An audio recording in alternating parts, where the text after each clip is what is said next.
Il y a un peu moins de monde, toutefois la mobilisation est là, elle existe. Dans le cortège, les gens nous disent on ne lâche rien, on continue.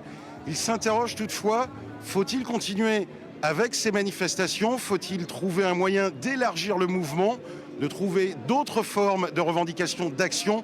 Je vous propose d'écouter quelques témoignages que nous venons de recueillir avec Éric Boutin. Face à un gouvernement qui n'entend pas les mobilisations telles qu'elles se font avec le droit de pouvoir manifester comme il n'arrête pas de le dire, il y a aussi un devoir d'écoute de la part du gouvernement et ce devoir d'écoute, ils ne le tiennent pas. On peut toujours manifester, mais maintenant, j'espère qu'il ne faudra pas arriver à la violence. J'espère surtout qu'on s'arrêtera avant que ce soit violent, c'est tout.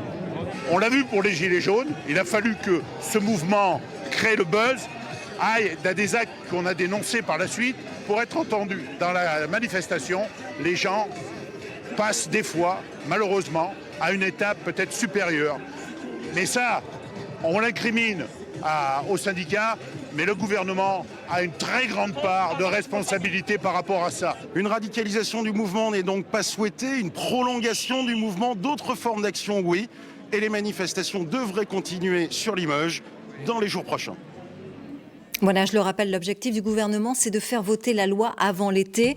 À Brive, comme partout en France, les syndicats et plusieurs corps de métier ont donc choisi ce jour où le Conseil des ministres examine le projet de loi de la réforme des retraites pour appeler à manifester leur opposition. Ces images du cortège de Brive tournées ce matin sont signées à Samuel Chassaigne. On écoute un retraité de la Poste au micro de Thierry Giraud.